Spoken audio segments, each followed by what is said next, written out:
It's been just over a year since our daughter was born, so how have we found the Model Y as a family car? And has that baby seat in the back ruined our white seats forever? Firstly, let's go over some positives and some negatives, potentially one deal breaker for some families as to if this is truly the ultimate family car. So the outstanding positive has definitely been the storage in this car. I think I underestimated just how many things you bring with you when you have a baby. You utilize all the storage compartments in this car. So for example, the sub trunk we've found really helpful for putting all of our shoes and bags in. The frunk has been awesome to have just because chucking toys and nappies and all sorts of things in there. We also take a lot of food with us when we're traveling, so we find that's a really great spot to just store all of the food and you have easy access to it. The rear boot is great for just putting the pram in and not having to take it apart like some other cars. You can just fold it down and keep it all as one and still fit in like two smaller suitcases on the side. You do have to watch out for the sloping back. Sometimes you'll think you've done a great job packing the car, but then the boot won't actually close. So if you've seen something like the Lucid Gravity that's recently been launched over in the US, you could tell that their rear storage is probably even more compelling. But comparing this to our previous car, which was a Mazda CX-5, this has double, if not triple, the amount of storage space. It is really nice having an automatic tailgate. We're not used to that. It would be really good if the frunk was also automatic. Hopefully an update to the Model Y will bring that out, just like the Cybertruck has. Putting the rear seats down in the back has also been really helpful, especially when we've been moving house. It's incredible how much stuff you can get in this car when you really need to. And something that we only learnt recently is with the middle seat, you can actually put that down independently on its own. So apart from the storage, there's two more standout positives we've noticed over this past year that I'm going to quickly run through. The first one is not having to go to petrol stations and take your baby out of the car, or just the whole inconvenience of petrol stations. So being able to charge your car at home with a baby is actually so much better than people realize that don't have an EV, right? Everyone hates on EVs in that regard, like, oh, you have to wait at charging stations. When you have a family, it is unbelievable to just get home, plug in, and every time you're leaving the house with a full battery. On the road trips we've gone on where we have stopped to charge, this is like perfect anyway, because you're looking for a break. You know, you're taking baby out of the car, you're going for a walk, you're getting some food, and the car is charging up that whole time. So this might actually be our favorite thing now that I think about it. The storage is great, but it is a game changer for young families to just be able to charge your car at home. And the other big one that we've noticed is just having a silent car is really useful when you're trying to keep your baby asleep, or I'm pulling in and out filming. Like, I do a lot of filming when Willow's asleep, and to not have a noisy car makes a huge difference. And when we have people visit, in particular my dad who has a V8 AMG, it's so loud, you know, in comparison to this silent car that's coming in and out. So it just feels much more appropriate for a family than having a noisy car. And even today, I was backing into the driveway. Willow was in the pram with Paige, and I thought if I had a petrol car in this situation, I would be conscious of the exhaust being right near them. But you don't have to worry about that in an EV. If you're pulling into a garage and your kid's in the car with a window down, like, you just don't worry about that stuff. So that has been a really nice perk. Hey. Hi. That, however, brings me to the big negative that we have found over this past year, keeping in mind that we have a 2022 Model Y, the suspension. Now, this is something that was spoken about a lot from different reviewers online. The suspension is not great in a Model Y, it's too firm. And then Paige and I got this car and it was never something that bothered us. It's only been since we had Willow in the back, and in fact, Paige sitting in the back with Willow, noticing just how bumpy. You literally feel everything. We've also got the 20-inch tires, so that has been a frustration for us. Doing long road trips, living out of the city, and feeling how firm it can be, you actually want a car that's got soft suspension when you've got a baby in the back.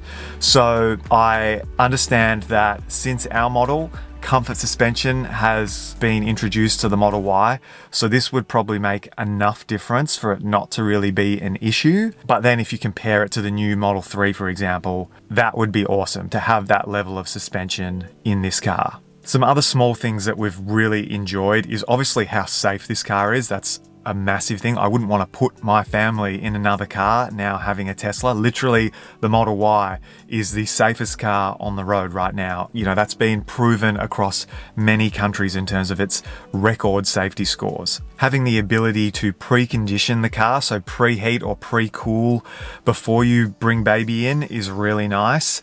And also just being able to keep the AC on. And it's all HEPA filtered. So if you are in an environment where there's bushfires or the air quality is not great, this is something that I've felt really good about, having a really good air conditioning system. Being able to send maps from your phone to the car automatically is really helpful. Also the fact that you don't have keys, it's just unlocks and locks automatically with your phone. When you've got a baby with you or a pram, it's just like really convenient to not think about that. And then the last little thing would be driver profile. So when Paige gets in, Willow's baby music starts playing on Apple Music automatically. And then when I get in, often a Tesla podcast will pick up where I've left off. So driver profiles on the Tesla are just so good. Now, there are a few things that are like in between. They're good and bad in ways. For example, the glass roof is amazing in the sense that Willow loves looking out at the trees and all the things she can see out the big glass roof.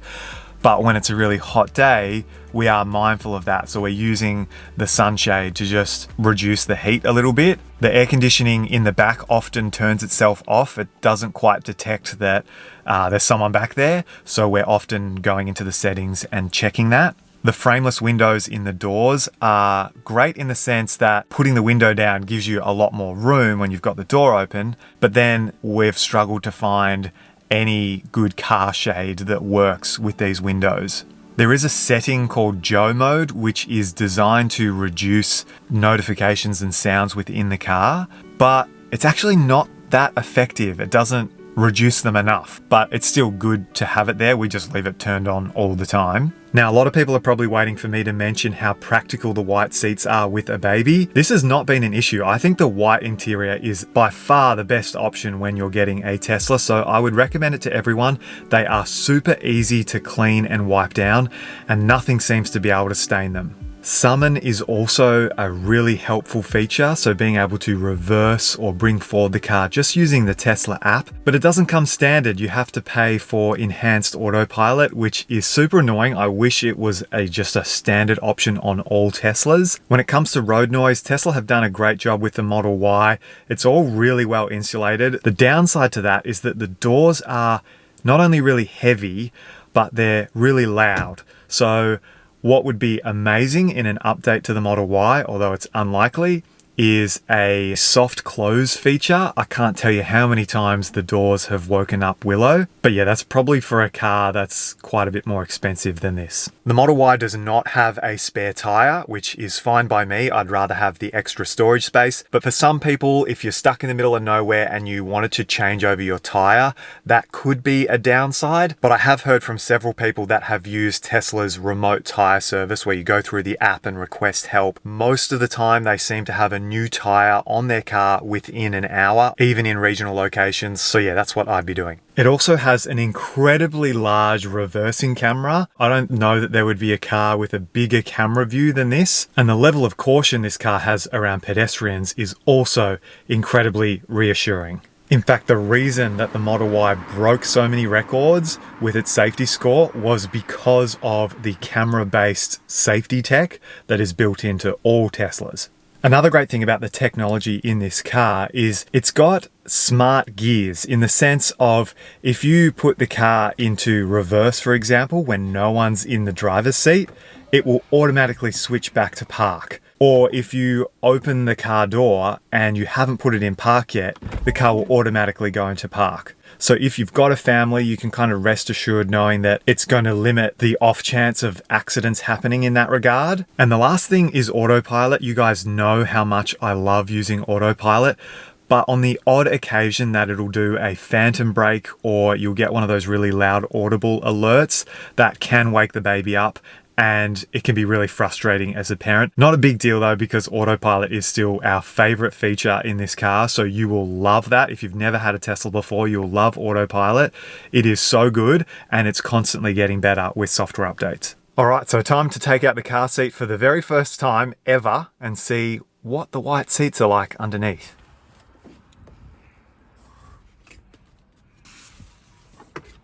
Okay, so not too bad, apart from some cushion damage here, which I don't actually think that can be fixed. And then the only black that's rubbed off here is on the headrest. So I'll be interested to see if I can get that out. Anyway, I hope this video gives any soon-to-be parents or new parents a bit of an idea of just what it's like owning a Model Y as a family car. We truly think this is the best car on the road right now for families. If we sold the Model X here in Australia, I would probably argue for that, but we don't have that here. If Tesla end up making some upgrades to the Model Y, similar to what they've done with the Model 3, then it will be so compelling. So yeah, thanks so much for watching, and I'll catch you soon in another video.